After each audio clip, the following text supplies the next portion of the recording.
안녕하세요. 정보가 세상을 바꾼다의 인포뱅크입니다. 이번에 전해드릴 내용은 전열 재정비하는 러시아, 시리아 민병대 4만 명 배치. 왜 시리아 민병대일까? 러시아 제재에 소극적인 이스라엘에 대해서 한번 알아보도록 하겠습니다.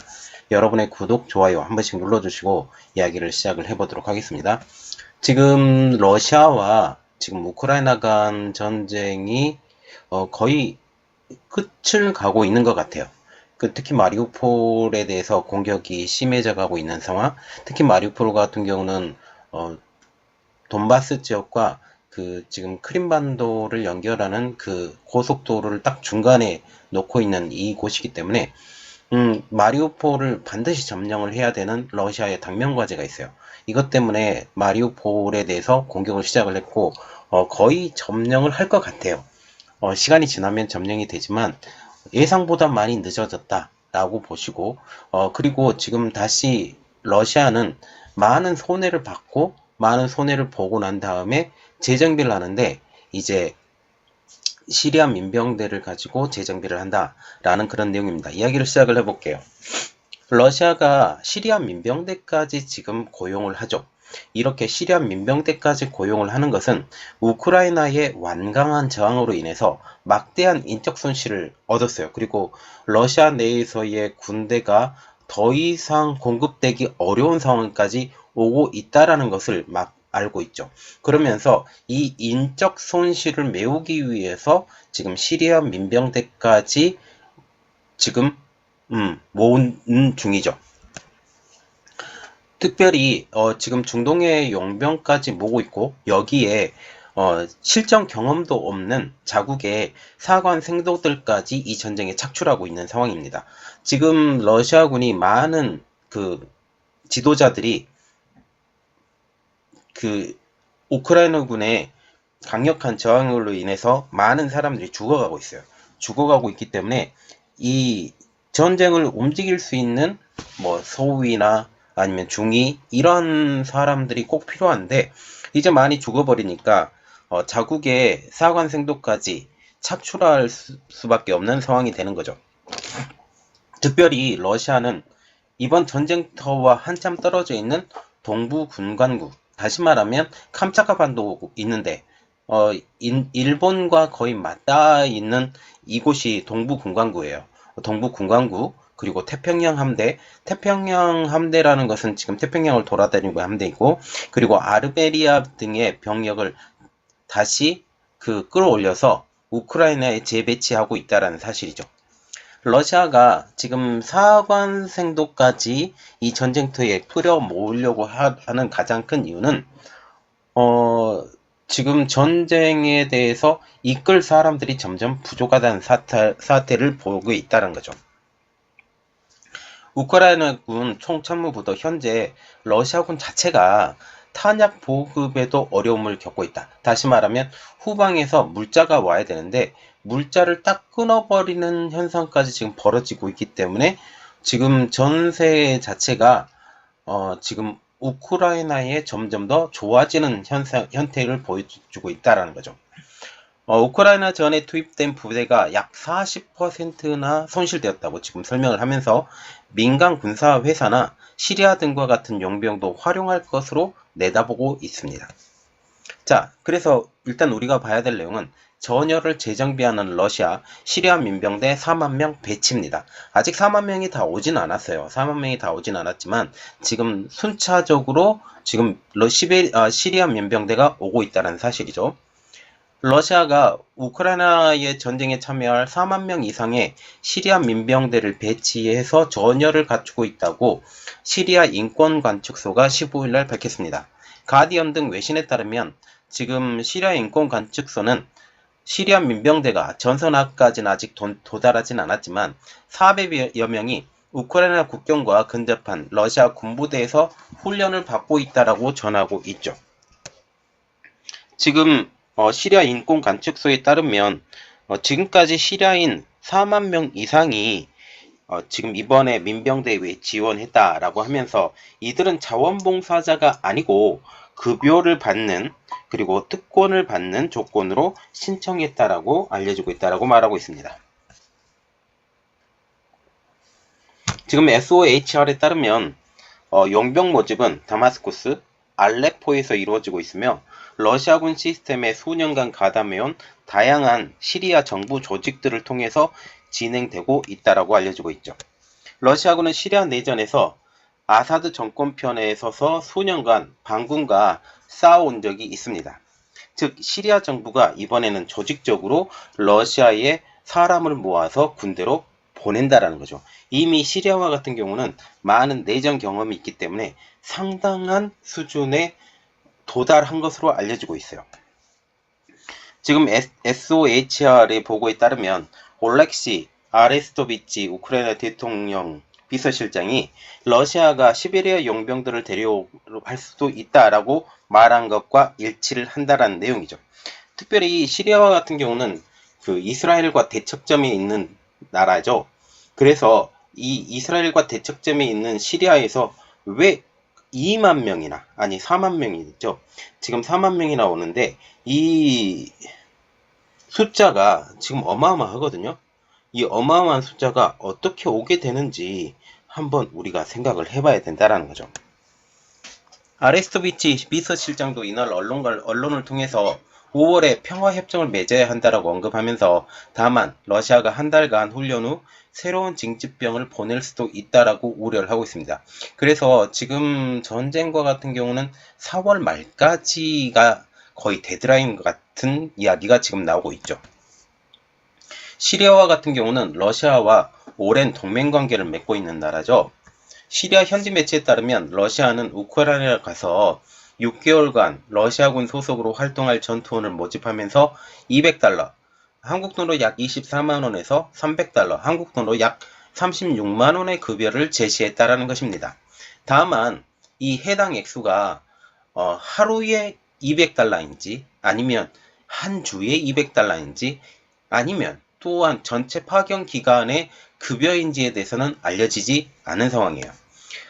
러시아 남부의 체첸 자치공화국의 민병대도 이미 우크라이나 전쟁에 참전한 것으로 알려지고 있습니다. 그래서 러시아와 같은 경우는 지금 중동 지방의 지금 민병대 그리고 체첸 자치공화국의 민병대 이렇게 오고 있죠. 체첸 자치공화국의 수장인 람잔 카디로프는 지난 26일 텔레그램을 통해서 체첸 국가군이 내 전투원들을 우크라이나로 파병했다라는 내용의 영상을 이미 올린 바가 있습니다. 아울러 지난 11일 블라디미르 푸틴 대통령이 우크라이나와 싸우기 위한 자원병을 환영한다라고 하면서 동부 돈바스 지역을 돕기 위한 지원자를 적극적으로 지원하겠다라고 알려지고 있죠. 세르게이 쇼이구 러시아 국방장관도 이날 회의에서 중동 출신 지원자 1만 6천여 명이 우크라이나 동부 돈바스 지역을 돕기 위해 준비하고 있다고 밝히고 있기 때문에 결국은 시리아 민병대를 통해서 동부 지역에서 이제 서부로 쳐가는 그리고 특별히 마리우폴을 다 연결을 하게 되면 크림반도, 돈바스 이 지역 완전히 동쪽을 다 쓸어버리고 이 서진을 할 수 있는 그러한 상황을 만들 수 있다라는 거죠. 아울러 개전 초기 영국 더 타임즈도 러시아가 볼로르미치 젤렌스키 우크라이나 대통령을 포함해서 정부 고위 관계자들이 암살하기 위한 용병 400여 명이 키예프 곳곳에 배치됐다고 보도한 바가 있습니다. 당시 보도에 따르면 블라디미르 푸틴 대통령의 최측근이 운영하고 있는 아프리카나 중동 중 해외 분쟁지에서 용병을 모집하는 와그너 그룹이 총 2,000에서 4,000명 정도의 용병을 지난달 우크라이나 전역에 진입했다라고 밝히고 있어요. 그중 400여 명이 젤렌스키 대통령 암살을 위해서 키예프에 배치되고 나머지 중 일부는 칠러 반군이 장악하고 있는 도네츠크, 루안스키에 배치된 것으로 알려지고 있죠. 러시아는 이 용병들을 활용해서 키예프에서 젤렌스키 대통령을 포함한 주요 인사들을 제거하고 48시간 만에 우크라이나를 장악하려고 했었지만 이것은 이미 먼저 발각이 됐고 이 발각이 된 것이 거의 이스라엘 정보통을 통해서 발각이 된 것으로 알려지고 있죠. 그러면 우리가 볼 때 왜 시리아 민병대가 이렇게 많은 숫자가 러시아와 우크라이나 대전에 참가하느냐예요. 기본적으로 러시아와 시리아는 거의 혈맹 관계죠. 부소련 시절부터 우호 관계를 유지하고 있었다라는 사실이죠. 지금 혈맹급 정도 됐고 러시아군이 이미 시리아에 주둔하고 있고 공군기지도 있고 해군기지도 있는 입장입니다. 특히 러시아는 2015년 9월 30일 시리아 정부에 대항하는 ISIL, 지금 좀 줄여서 IS라고 보면 돼요. IS, 그리고 다른 반군들이라고 하는데 쿠르드족이에요. 쿠르드 반군에 대한 공습을 감행을 했습니다. 이때 군장류부터 최신 무기까지 실전에 배치까지 해버렸으니까 지금은 거의 혈맥군 국가가 된 거죠. 2017년 3월 10일에 지금 러시아 정부는 시리아의 타투르스 기지를 확장을 해서 현대화하는 공사까지 착수를 합니다. 2019년 4월 20일 러시아는 이 확장한 시리아 타투르스 항을 군사적인 목적 외에도 경제적인 용도로 시리아에서 49년간 임대하기로 합의를 하죠. 자, 지금 보시면 타투르스 해군기지 있고요. 여기가 타투르스 해군기지, 표시를 해드릴게요. 여기가 타투르스 해군기지고요. 그리고 라타키아 러시아 공군기지가 시리아 내에 있어요. 그래서 시리아는 칠러 세력을 갖고 있었다라고 보시면 되고, 지금 이건 몇 년 전에 나온 그림이었는데 이걸 좀 확인해 보려고 여러분들에게 알려드린대요. 러시아 해군기지 애정이라고 하는 게 아니라 지금 있는데요. 예멘, 네, 예멘 지역하고 리비아, 시리아가 지금 러시아 해군기지가 있어요. 그리고 미군 기지와 같은 경우는 이탈리아에 미군 기지가 있고요. 그리고 여기 소말리아 위에 여기 수단일 거예요. 에리트리아 이쪽에 지금 있습니다. 자, 바레인에도 있고요. 이렇게 보시면 돼요. 그리고 러시아가 시리아의 무기 지원 항로를 보면 오데사, 이때 당시에는 어떤 지역, 우크라이나가 친러 국가였기 때문에 항만을 내줬어요. 그래서 지금 오데사 공격하고 있고, 노보로시스키 러시아항에서 흑해를 통해서 지중해로 빠져나갔는데 여기 크림반도가 있죠. 크림반도도 지금 점령을 해가고 있는 거고, 라타키아 타투르스라고 지금 이렇게 보시면 됩니다. 지금 현재 중동 지방에 전운이 감돌고 있어요. 그 가장 큰 배경은 이스라엘 때문인데요. 이스라엘은 1967년 골란고원의 3분의 2를 점령합니다. 이 골란고원 자체가 시리아 영토였기 때문에 더욱더 큰 문제가 생겼죠.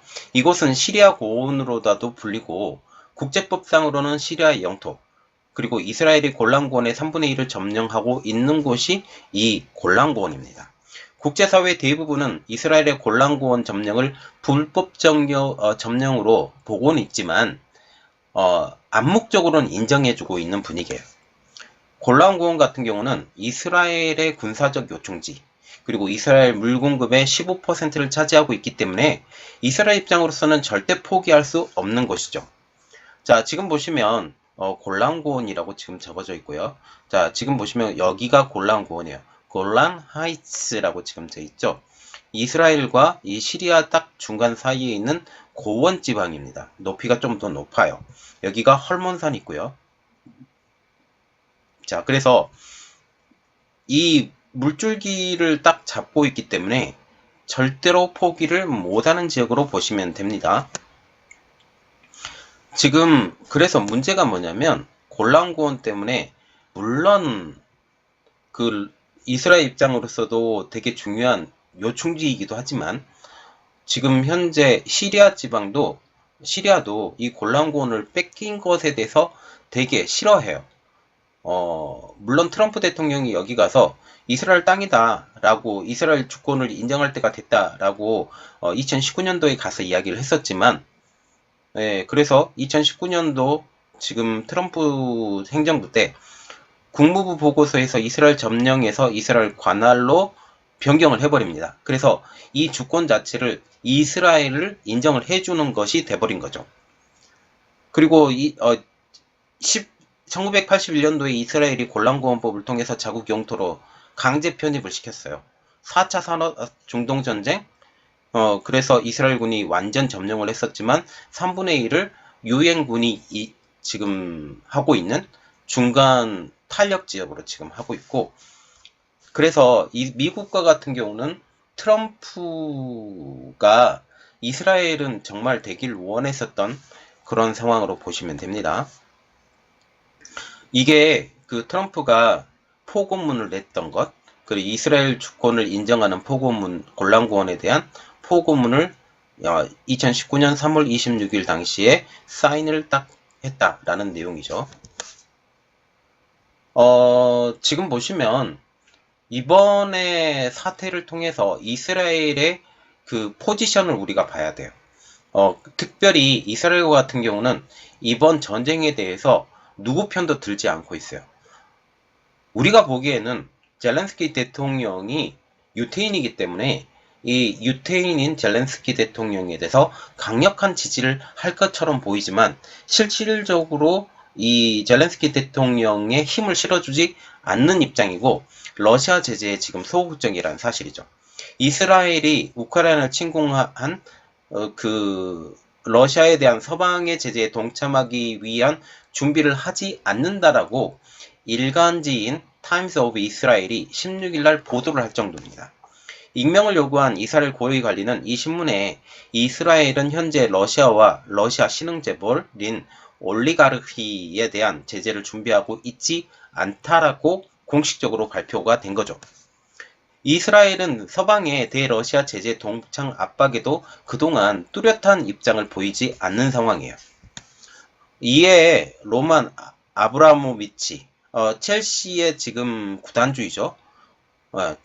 첼시 FC, 영국의 지금 이러한 대상인 그 러시아 신흥재벌의 소유의 자가용 비행기가 잇따라 이스라엘에 들어옵니다. 특별히 로만 아브라모비치와 같은 경우는 지금 이스라엘의 시민권을 갖고 있어요. 이스라엘의 시민권을 갖고 있어서 그가 또한 유대인이거든요. 유대인이어서 러시아의 신흥재벌 대부분이 유대인들이 많습니다. 그래서 유대인들이 러시아 국적도 가지고 있지만 이스라엘 국적도 가지고 있으면서 이스라엘에 들어와서 제재 회피처로 사용되고 있다라는 비판까지 나오고 있는 입장이에요. 그래서 러시아 입장으로서도 지금 이게 눈의 가시가 좀 돼요. 러시아에 계속 도와줘야 되는데도 불구하고 이렇게 되지 않는다라는 사실이죠. 그래서 우리가 좀 알아봐야 될 것이 대러시아 제재에 소극적인 이스라엘입니다. 지금 중동 지방에 전운이 감돌고 있다고 지금 아까부터 얘기 드렸었는데 2월 24일에 시리아에서 이스라엘 공습으로 정부군 3명이 사망합니다. 이스라엘은 2011년 시리아 내전 발발 이후 바사르 알아사드 대통령이 이끄는 시리아 정권과 정부군을 지원하는 이란을 견제하기 위해서 시리아를 계속적으로 공습을 하고 있어요. 2011년부터. 그래서 시도 때도 없이 공격을 하거든요. 특별히 알아사드 정권의 핵심 동맹국인 이란과 같은 경우는 이스라엘의 최대 적성국으로 알려지고 있죠. 이스라엘은 시리아 국경 인근에 친이란 무장 세력을 주둔한 것을 허용할 수 없다라는 입장이에요. 그래서 지금 시리아와 이란이 서로 연합해서 지금 이스라엘을 강력하게 치려고 하고 있는 가장 큰 근본적인 원인이 뭐냐면 아까도 말씀드렸죠. 골란구원입니다. 골란구원에 대해서 자기들이 자기 땅인데 주권을 행사하지 못하고 있다. 이 못하고 있기 때문에 우리는 반드시 저곳을 점령해야 된다라고 말을 하고 있는 것이죠. 지난 3월 9일 이란의 외교부도 이스라엘의 시리아 수도에 대한 다마스커스죠. 다마스커스에 대한 미사일 공격으로 이란 혁명수비대 장교 2명이 숨졌다라고 보도를 하고 있습니다. 또한 이란과 같은 경우도 지금 이스라엘에 지금 다시 공격을 하고 있어요.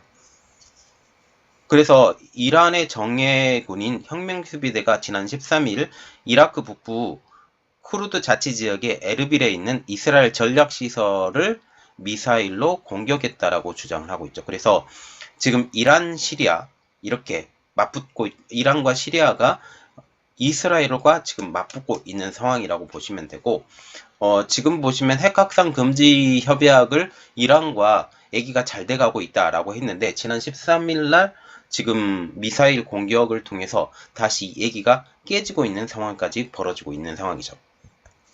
AP통신에 따르면 이날 새벽 이란과 미국 관리를 인용해서 탄도미사일 12발이 에르빌 주재의 미국 영사관을 향해 발사됐다고 하면서 이 미사일이 이란에서 발사됐다고 미국 국방부 관리는 언급하고 있습니다. 그래서 지금 핵확산 금지 협약을 이란과 지금 이야기를 하고 있는데 이것은 거의 물 건너간 것처럼 보이고 있죠.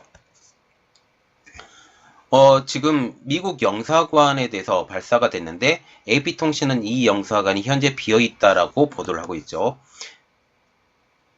이러한 상황에서 지금 젤렌스키 대통령, 다시 우크라이나 사태로 넘어가서 젤렌스키 대통령이 제가 아까도 언급했죠. 유대인이라고 그랬습니다. 유대인이어서 지금 우크라이나 자체도 이스라엘이 나서주길 바라고 있어요. 그리고 러시아도 마찬가지로 이스라엘에 러브콜을 보내고 있습니다. 블라디미르 푸틴 대통령이 나프탈리 베네트 이스라엘 총리에게 전화를 걸어서 우크라이나 문제에 대해서 논의를 했죠. 그리고 베네트 총리는 앞서서 이달 초 모스크바를 방문합니다. 왜냐하면 지금 현재 이스라엘과 같은 경우는 어느 편에도 서지 않기 때문에 서로의 러브콜을 받는 입장. 이스라엘과 같은 경우는 대표적인 친미 국가이고 우크라이나와 우호 관계를 맺고 있으면서 다시 한번 러시아와 어느 정도 수교를 러시아 쪽에 손도 들어주고 있는 입장이기 때문이죠. 특히 터키에도 러브콜을 보낸 상태입니다. 터키의 경우 시리아에서 러시아와 함께 이득을 공유한 나라로 알려지고 있기 때문이죠. 그러면 왜 이스라엘은 러시아 제재에 소극적일까라는 그런 내용을 조금 더 알려드릴게요. 원래는 이번에 러시아가 우크라이나를 쳐들어가면서 우크라이나를 쳐들어가고 한 3일 만에 다 쓸어버리고 몰도바까지 다 점령한 이후에 원래는 시리아까지 넘어오려고 했었어요. 터키하고 어느 정도 얘기가 돼 있는 상태. 터키도 지금 친러 지역이죠. 터키랑 같이 이야기하면서 우리가 항로를 열어줄게 라고 지금 거의 얘기가 된 것 같아요. 이게 이스라엘에서 나온 뉴스고 제가 다른 분에게 들은 뉴스인데 그렇게 되면서 지금 시리아가 가장 원하는 게 뭐냐면 골란고원의 재편입이에요. 골란고원을 다시 점령을 하고 싶어 하는데 지금 시리아가 러시아에 민병대까지 줄 정도로 굉장히 친한 나라가 되죠. 원래는 러시아가 치고 와서 시리아까지 오면서 시리아에서 지금 골란고원을 쳐야 된다라는 그런 당위성까지 지금 있었다라는 것을 알려지고 있습니다. 그러면서 이번에 그 전선이 우크라이나에 한정되면서 이스라엘 입장으로서도 지금 이 상태가 정말 좋은 상태로 보고 있는 거예요. 왜냐하면 이렇게 하면서 시리아의 그 군대로 사용될 그 해방군 자체가 완전히 우크라이나에 쏠려버린다라는 거죠. 그러면서 이것이 오히려 이스라엘에게 도움이 된다라고 보시면 됩니다. 자, 이 내용들이 어떻게 진행되는지 그리고 상당히 장기화가 될 것이고 서방 세력도 마찬가지로 계속적으로 무기를 넣어줄 것이고 이 상황이 어떻게까지 진행되는지 한번 자세히 알아보도록 하겠습니다. 이번 내용은 여기까지 하겠고요. 저희 내용이 여러분들에게 도움이 되셨다고 생각을 하시면 구독, 좋아요 그리고 알람 설정까지 부탁드리겠습니다. 감사합니다.